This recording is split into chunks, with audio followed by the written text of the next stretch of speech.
So finally one of the much awaited film Avatar two the way of water कल theatre में आने वाली। सो इस वीडियो में हम लोग एवतार 1 का स्टोरी का रिकैप करेंगे। जल्द से जल्द आपको स्टोरी बताएंगे अगर आपने एवतार 1 नहीं देखी या फिर बहुत पहले देखी हो, और एवतार 2 से आप लोगों की एक्सपेक्टेशन क्या होनी चाहिए उस बारे में भी बात करेंगे। सो चलिए स्टार्ट करते हैं। सबसे पहले हम लोग बात करेंगे एवतार 1 की स्टोरी लाइन की, जिसमें हम लोग मेजर मेजर इवेंट कवर करेंगे जो कि आप लोगों को पता होने चाहिए अगर आप एवतार 2 देखने जा रहे हैं। ठीक है, सबसे पहले दो भाई होते हैं जो कि ट्विन ब्रदर्स होते हैं।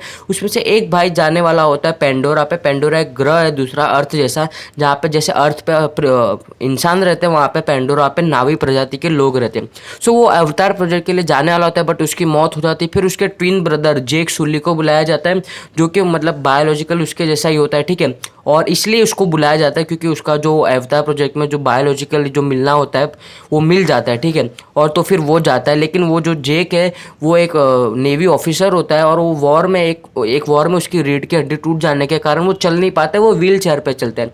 फिर वो लोग जाते हैं पेंडोरा ग्रह पे। फिर लोग वहाँ पे उसे ट्रेन करते हैं, और फिर वहाँ पे जो अवतार प्रोजेक्ट है वो बेसिकली ये होता है, जो वहाँ के जो लोग हैं नावी प्रजाति के, उनका डीएनए और इंसान का डीएनए लेके वो लोग उनके ही जैसे दिखने वाले अवतार बनाते हैं, और जो इंसान की कॉन्शियसनेस है वो उस अवतार के अंदर डाल देते ताकि वो जो कॉन्शियसनेस उसके अंदर चल जाए और वो लोग मिलजुल कर उनको समझा सके। बेसिकली इसे पूरे प्रोजेक्ट का एक ही मतलब होता है, उस पेंडोरा ग्रह पे एक बहुत कॉस्टली मटेरियल मिलता है, बहुत, ठीक है, वो उनको ही वो माइनिंग करके निकालना होता है। पूरा पिक्चर उसी पे ही बेस्ड है। उसके बाद ये होता है कि वो उससे ट्रेन किया जाता है, फिर उसका जो कॉन्शियसनेस है वो उस अवतार के अंदर डाल दी जाती है। अब भाई अब उसके पास पैर नहीं होते, चल वल नहीं पाता है, और जब उसकी कॉन्शियसनेस उस अवतार के अंदर डालते तो फिर वो बहुत खुश हो जाता है, चल पाता है, दौड़ पाता है, बहुत सारी चीज़ें कर पाता है। फिर धीमे धीमे उसको ऐसा ट्रेन किया जाता है। फिर एक बार एक हादसा हो जाता है जिसके कारण वो अपनी टीम से अलग हो जाता है, और जो नावी प्रजाति के लोग हैं उसे पकड़ लेते हैं। फिर उनकी जो नावी प्रजाति के लोग का जो मुखिया होता है, ठीक है, उनकी जो बेटी होती है वो उसे मिलती है, जेक सुली को। ठीक है, लेकिन फिर ऐसा है वो उसको मारने जा रही होती है, लेकिन वहाँ पे उनका एक पवित्र पेड़ होता है, ठीक है, जिसका नाम होता है एवा। तो फिर वो उसे मारने जा रहे होते हैं, लेकिन जो एवा है वो उसे एक संदेश देती है, मतलब उनका एक है ना बीज टाइप का होता है, वो उसके एरो पे आके बैठ जाता है कि इसको मत मारो। फिर वो जो मुखिया की लड़की है वो जेक को ले जाती है अपने उधर जहाँ पे उनका घर होता है, और उन सबको समझाती है कि ऐसा ऐसा मेरे को एवा ने संदेश दिया, इसलिए मैं इसे नहीं मारी। फिर वहाँ पे जो उसकी जो मुखिया होता है और उनकी जो वाइफ होती है वो कहती है कि इसे हमारे तौर तरीके सिखाओ। और बेसिकली जो जेक था उसका काम यही था कि उसे उनके बीच में जाके उनका सब सीखना था, ताकि वो उनको सही टाइम आने पर समझा सके कि तुम जिस पेड़ में रहते हो वो पेड़ अभी टूटने वाला है, यहाँ से चले जाए। सो बेसिकली जेक का काम यही होने वाला है। वो बहुत खुश होता है कि वो वैसा सिलेक्ट वो हो जाता है, उनके बीच में रहने लगता है। फिर उसके बाद वो उनके साथ मिलजुल सकता है, उनकी भाषा सीखता है, और भी बहुत सारी चीज़ें करता है। लेकिन मैंने कि धीमे धीमे उसको उस लड़की से प्यार हो जाता है, और उसका जो ज़्यादा टाइम वो उस अवतार में बिताने लगता है, अपने जो रियल ह्यूमन बॉडी उसको छोड़ के, क्योंकि सीधी सी बात है उसमें वो चल फिर नहीं सकता, लेकिन उसमें बहुत सारी चीज़ें कर सकता है। अब यही होता है, लेकिन फिर जब उसको उससे प्यार हो जाता है फिर उसको समझ में भी आता है कि ये जंगल इनके लिए क्या अहमियत रखते हैं, और वो जो इंसान है, ठीक है, वो एक छोटा सा हमला कर देता है जिससे वो बहुत नाराज़ हो जाता है।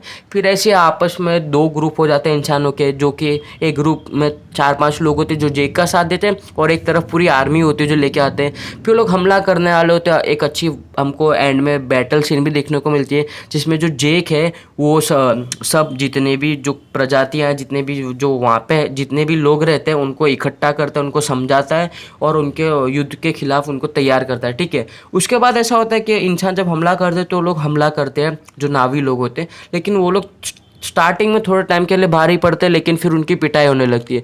सो इस युद्ध से पहले जेक है ना एवा के पास जाता है बात करने कि हमको आपकी ज़रूरत है, और जब युद्ध चल रहा होता है फिर वो एवा जो उनकी बात सुन लेती है, और जो वहाँ के जो जंगली जानवर होते हैं वो भी इस युद्ध में शामिल हो जाते हैं और इंसानों को मतलब हराने में मदद करते हैं।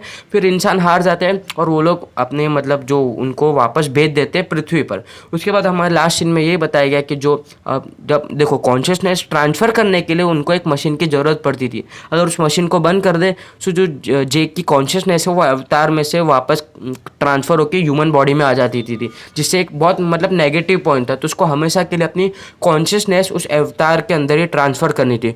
सो लोग जाते अपने पवित्र पेड़ के पास, और हमें बताया जाता है कि लोग ट्रांसफ़र कर रहे होते हैं, और फिर लास्ट में कैमरा एकदम जूम होता है और फाइनली उसकी कॉन्शियसनेस उस अवतार के अंदर ट्रांसफ़र हो जाती है।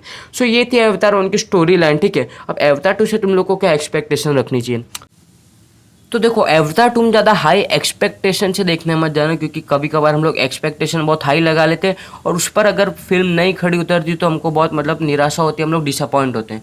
सो एक चीज़ तो है कि तुम देखो वी एफ एक्स CGI तो एकदम टॉप क्लास ही होगी और भी बहुत सारी चीज़ें अच्छी होगी। हमें खाली एक ही चीज़ पे फोकस करना है, वो स्टोरी लाइन, कि उस स्टोरी लाइन में कैसे रिप्रेजेंट करते हैं। जो अवतार 2 का ट्रेलर आया वो देखने पे बहुत अच्छा लग रहा था। VFX CGI तो भाई मतलब नेक्स्ट लेवल लग रहे थे, बैकग्राउंड म्यूजिक भी अच्छा लग रहा था। अब देखते हैं कि जो अपने जो डायरेक्टर है उन्होंने कैसे डायरेक्ट करी। और हाँ, इसका सबसे पहले रिव्यू आपको मिलेगा, ट्राई करूँगा। कल मैं जा रहा हूँ मूवी देखने, जितना जल्दी हो सके उतना जल्दी रिव्यू डालने की कोशिश करूँगा। तो अभी तक चैनल को सब्सक्राइब नहीं किया तो सब्सक्राइब कर लेना, और अगर ये वीडियो पसंद आए तो लाइक भी कर देना।